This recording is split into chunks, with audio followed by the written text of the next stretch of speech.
What's going on, my Jack brother? Coach Scott here. In today's video, we're going to address the most common question I receive, which is how to get rid of stubborn fat. Oftentimes referred to as the last 10 pounds or the areas of our body where it is the last place for the fat to come off. Oftentimes this is the stage in our diet where fat loss really tends to slow down or even plateau. We're going to get to the reasons why that happens and how you can overcome that in a moment. But first, let's take a look at the most common problem areas where us men tend to store stubborn fat, which is the lower belly, love handles, and lower back. We'll use my physique as an example here since I'm pretty freaking lean. You can see the areas where I just got that last little bit of fat there. It is crazy to see the difference of a relaxed physique compared to flexing. When I'm flexed, it looks like I have no fat on me at all, which is really important to not compare your relaxed photos to someone else who is flexing under the best lighting conditions. And another reason not to compare ourselves to others is that although most of us men have the same problem areas where we store stubborn fat in the lower belly, love handles, and lower back,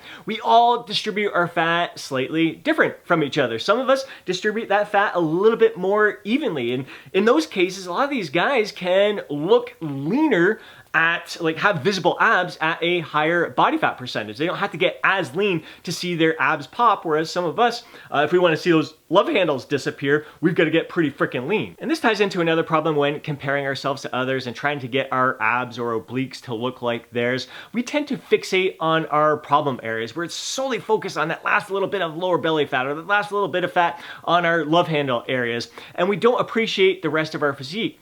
And although the rest of our physique is really, really lean, there's still fat there. It's hard to believe, especially when you see a whole bunch of vascularity, that there's still fat to lose from those areas. But when you are going to focus on pulverizing that last bit of stubborn fat, you're gonna look even more lean and shredded everywhere else. And is that going to be appealing to you? In many cases, it's gonna make you look less attractive overall. Again, using myself as an example, I'm pretty freaking lean right now. I've got visible six-pack abs, but if I wanted the lower abs to be even more detailed, to pop out even more when I'm just standing relaxed, I'd probably have to lose another pound or two. And I am already crazy freaking vascular when it comes to my shoulders and my arms.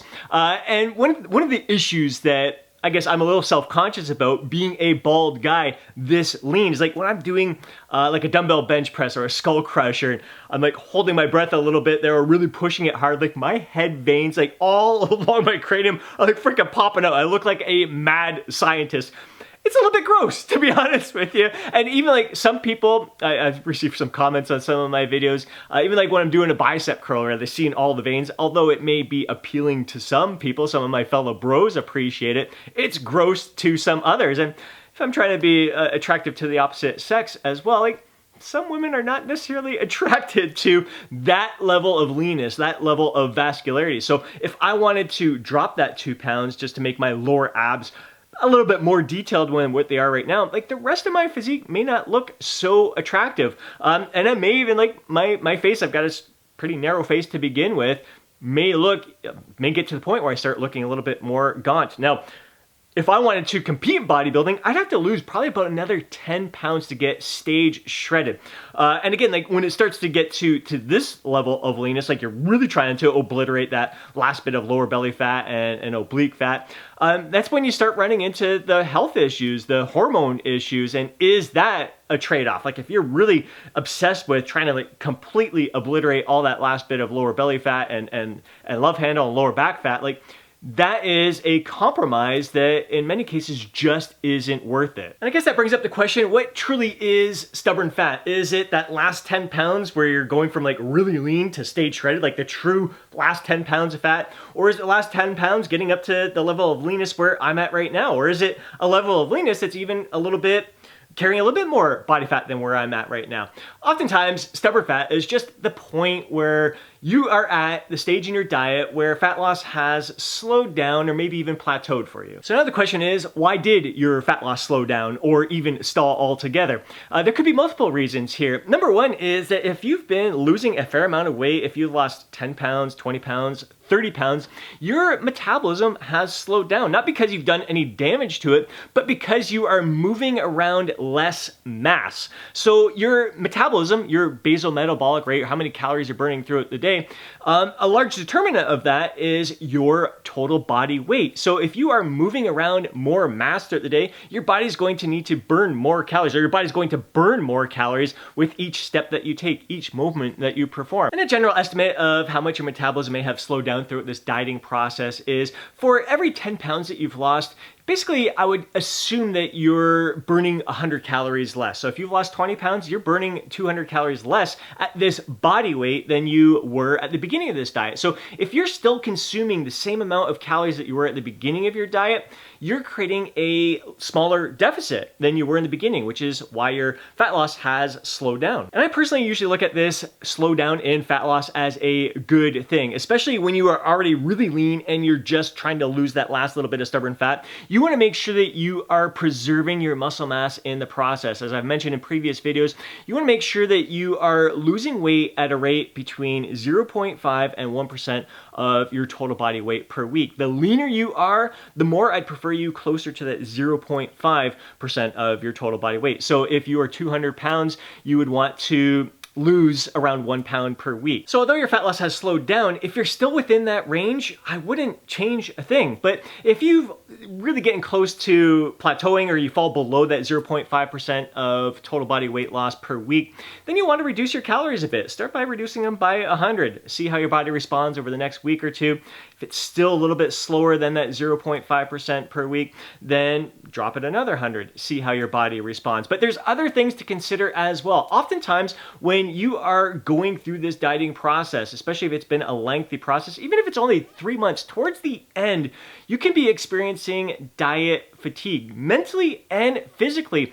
And oftentimes, in a lot of cases, people don't realize that they end up moving less towards the end of their diet. Although they're still weight training, although they're still working in their cardio, they're not on their feet as much. They're tired at the end of the day and they just want to sit rather than be on their feet and just moving around doing casual things and non-exercise activity thermogenesis, just activities that aren't necessarily gym related or considered like exercise, but it's movement throughout the day. So you really want to make sure that you have that heightened sense of awareness. Am I moving more throughout the day? Because those kinds of things add up way more than just hitting your step count per day or getting in your workout or getting in your cardio. So really be aware of your overall lifestyle and your overall movement patterns. And this tends to be the stage where fat loss slows down, where many of my fellow bros bring upon more stress upon themselves by overcomplicating the process and really looking for the advanced, weird, crazy techniques and protocols to help them try to obliterate that fat. And that added stress makes it more challenging for you to lose fat, when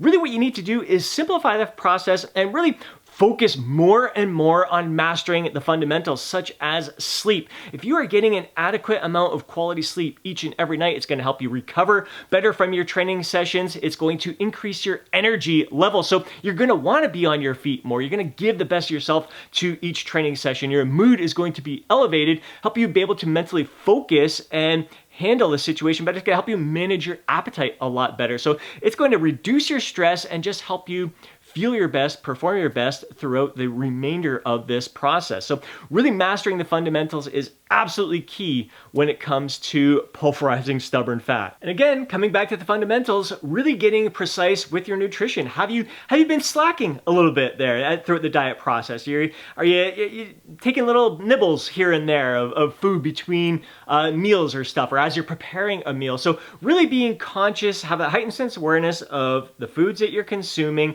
and your overall movement throughout the day. As much as I'd love to tell you that the reason you are dealing with stubborn fat and struggling to lose the stubborn fat is because you're not doing this one weird, crazy trick, it's just not the case. I have followed multiple different stubborn fat protocols in the past, such as Lyle McDonald's stubborn fat solution. I just find them all way more complicated than they need to be. With Lyle's approach, it was more of a cardio approach there. I mean, there was diet in there as well. But with the diet, the cardio, it was like starting with HIIT, 5 to 10 minutes of HIIT to mobilize the fat, like get it out of release the fat from the cells, and then it's in the bloodstream, and then you do steady state cardio to burn the fat that's floating through the the bloodstream there, and then you do HIIT again to keep the metabolism going, so that fat, any remaining fat doesn't get stored in those stubborn fat areas. And then there was like a supplement, fat burning supplement protocol, like yohimbine and some other stuff in there. And I followed other protocols as well. It's just, again, overcomplicating the process. What I personally do to lose my last 10 pounds is exactly the same as what I do to lose that first 10 pounds. Just at the end there,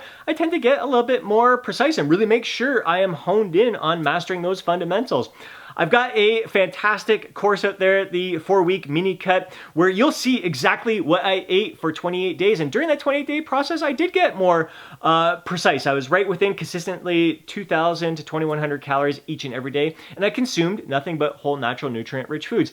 Is that necessary? No, it's what suited me best. It provided me with the nutrients, the fuel to perform my best throughout that 20-day period. And I absolutely felt on top of my A game. There was no crazy fat loss workout. The workout that you'll see me do in that 4-week mini cut course is very similar to what I do when I'm building muscle or trying to maintain my body weight, or when I'm trying to lose that first 10 pounds of fat if I was at the beginning of my journey. It's just a great bodybuilding type split, physique training split that's designed to just really enhance your aesthetic features while you're going through the fat burning process. So, and again, not beat you down throughout that fat burning process as well. So guys, I hate to break it to you, but there is no magic formula for pulverizing the last bit of stubborn fat. It really comes down to being more precise and honing in on mastering those fundamentals and making those slight little adjustments to your calorie intake or your overall movement, just becoming more aware of everything that you were doing throughout this process. I hope you found value in today's video. I hope these insights were